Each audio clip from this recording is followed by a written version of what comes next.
आज पहला दिन था। हुकूमती वज़रा, हुकूमती तर्जुमान तो ये कहते हैं कि पहले दिन ही आपका जलसा फ्लॉप हो गया। ये जो बयान है ये हुकूमत के डरे हुए होने का है या फिर आप ये समझते हैं कि ये तहरीक का तो अभी आगाज है, अभी तो इसे और मजबूत होना है? बिस्मिल्लाहिर्रहमानिर्रहीम। देखिए, इस तरह ये है कि ये तो जलसा कामयाब हुआ या नाकाम हुआ, ये तो जो जिन्होंने जलसा देखा है, जिन्होंने वहां पे गैदरिंग देखी, और ये याद रखिए ये स्टार्ट हुआ था पाकिस्तान के सबसे मतलब पॉपुलेशन के लिहाज से सबसे छोटे जो सूबा है उधर से स्टार्ट हुआ, पशीन से स्टार्ट हुआ। अगर आप वहां पे देख ले कि उधर क्या हाल है तो फिर आगे आगे देखिए होता है क्या। ठीक है, आपने एक बात की जो मुआशी हालात की है। देखिए, एक बात याद रखिए, मुझे एक बात बताइए कि क्या खाली IMF अगर पैसा इन्वेस्ट करता है, या खाली जिसको हम अगर ये समझ ले कि एक किस्म का ये लोन समझ ले, ये फॉरेन डायरेक्ट इन्वेस्टमेंट समझ ले, क्या वो अकेला ये सब कुछ कर सकता है? ये आपके पाकिस्तान के अंदर के लोग जो यहाँ के रहने वाले, जब तक वो इन्वेस्ट नहीं करेंगे उस वक्त तक ये दोनों चीजें नहीं मिलती। खाली फॉरेन डायरेक्ट इन्वेस्टमेंट कभी कामयाब नहीं होती जब तक आपके अंदर से भी इन्वेस्टमेंट नहीं आ रही होती। अब मैं सवाल पूछना चाहता हूँ, इस वक्त हमारे जो पाकिस्तान की जो हुक्मरान तबका है, जो अपने आप को कहता है हम हुक्मरान खानदान, तो उनमें से 2 खानदानों के पैसे पाकिस्तान से बाहर पड़े हुए हैं। क्या ये दोनों हुक्मरान खानदान अपने सारे पैसे पाकिस्तान की खातिर, जिसकी खातिर ये सख्त वो लेना चाह रहे हैं, ये डिसीजंस लेना चाह रहे हैं, क्या ये अपनी जात के लिहाज से, अपने खानदानों के लिहाज से सख्त डिसीजन लेके और अपने सारे पैसे लिक्विफाई करके पाकिस्तान लेकर आएंगे? इनमें जो 3 बड़ी शख्सियात है जिनके पाकिस्तान से बाहर पैसे हैं, उनमें से एक मियां नवाज शरीफ और शहबाज शरीफ का खानदान है, एक इसहाक डार का है क्योंकि उनके बच्चों के दुबई में बहुत बड़े हैं, और एक सरदारी साहब है।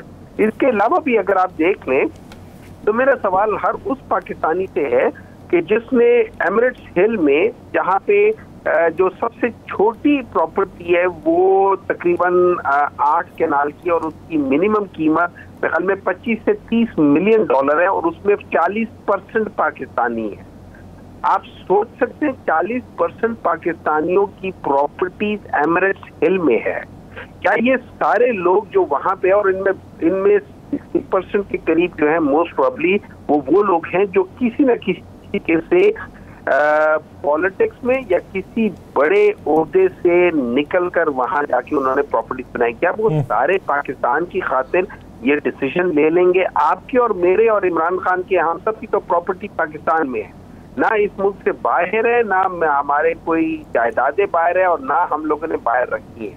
तो क्या ये लोग डर लेंगे पाकिस्तान की खातिर, या ये सिर्फ हम सबको बेवकूफ बना के और अपनी प्रॉपर्टी बाहर रखते हुए हम सबको कहते हैं कि आप? हमारे साहब आपने बड़ी निशानदेही की। क्या ये तमाम चीजें कभी सेनेट में डिस्कस हुई? सर जी, ये हर पाकिस्तान के हर फोरम में डिस्कस हुई, ये हर जगह पे डिस्कस हुई, और हमें ये भी सुनने को मिला था, चाहे वो पार्लियामेंट का फ्लोर था या नहीं था, कि जनाबे वाला ये है मेरे आमदनी के जराए। और वो दिन और आज का दिन, आज तक हमें नहीं पता चला कि आमदनी के जराए क्या है।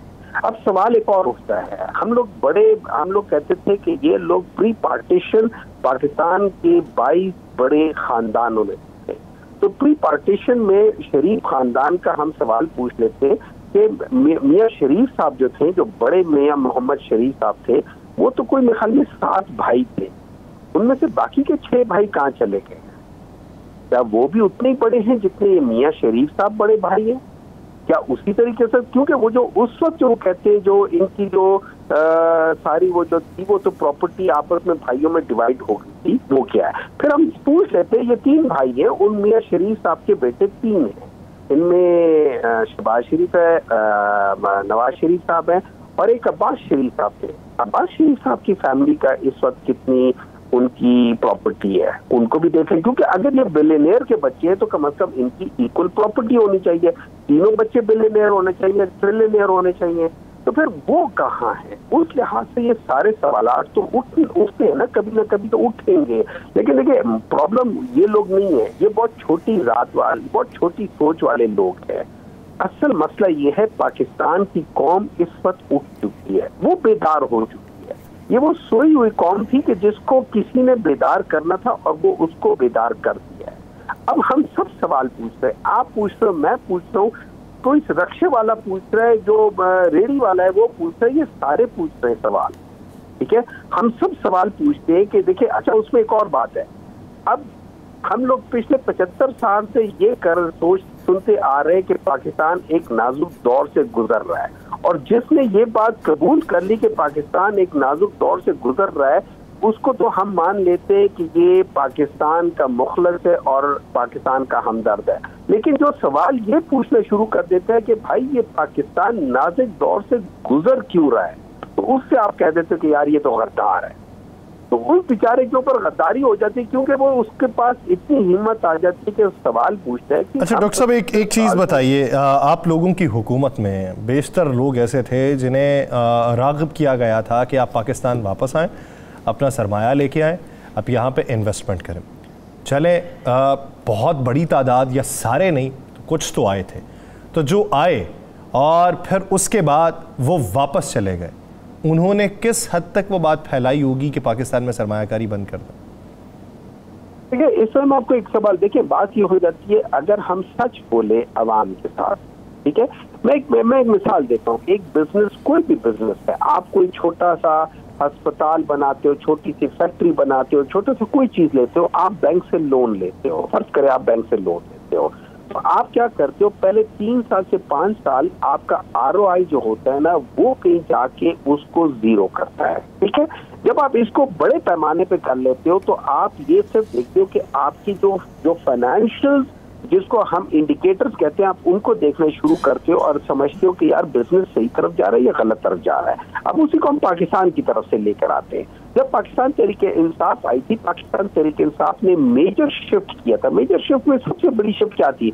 उन्होंने कहा कि डॉलर जो इसहाक डार ने उसको फ्रीज करके रखा होता आर्टिफिशियल रेट पे, उसको कहा कि इसको आप दुनिया के जो अपनी कीमत खुद ये मुतय्यन करे, और उसको फ्री फ्लोट कर दिया। तो उसकी वजह से डेफिनेटली एक झटका आया था। लेकिन फिर अगर आप उसके बाद देखें, उसके बाद जो है, इंस्पाइट ऑफ इसके बावजूद कि दुनिया की सबसे बदतरीन, पूरी दुनिया में एक मईशत की तबाहकारी हुई थी कोविड की वजह से, उसके बावजूद दुनिया में अगर 2 या 3 ममालिक सबसे अच्छे कारकर्दगी दिखाई थी, उनमें पाकिस्तान का नंबर 2 या 3 नंबर पे उनका शुमार होता है। अब उसके बाद हम देखते हैं 2021 और 2022, ये 2 साल ऐसे थे कि जिसमें पाकिस्तान के GDP 6 को टच कर रहा था मुसलसल। ये वाहिद पॉलिटिकल पार्टी की हुकूमत थी कि जिसकी दौर में आपकी GDP 6.1 को टच कर रही थी। अच्छा ये लोग बिल्कुल कहते हैं कि पाकिस्तान तहरीक इंसाफ के जमाने में सबसे ज्यादा लोन लिया गया, $52 बिलियन लिया, बिल्कुल सही कहते हैं। जबकि PMLN के दौर में 49 पॉइंट समथिंग बिलियन लिया था, जो कि तकरीबन 4-5% कम है, और पीपल्स पार्टी के दौर में जब हुआ था तो वो $25 बिलियन थे। लेकिन अगर आप देखें कि इस दौरान में 2 चीजें होती है, एक लोन कितना लिया और लोन रिटायर कितना किया।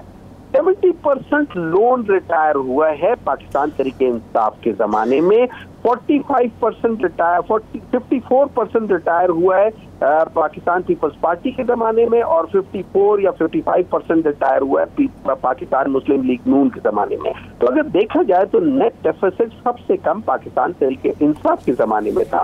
फिर अगर आप लार्ज स्केल इंडस्ट्रीज देख ले, आप किसी चीज को भी करके देख ले, सबसे ज्यादा ग्रोथ पाकिस्तान तहरीक इंसाफ के 3.5-4 सालों के अंदर दिखाई गई थी। तो इसका मतलब ये था कि अगर साहब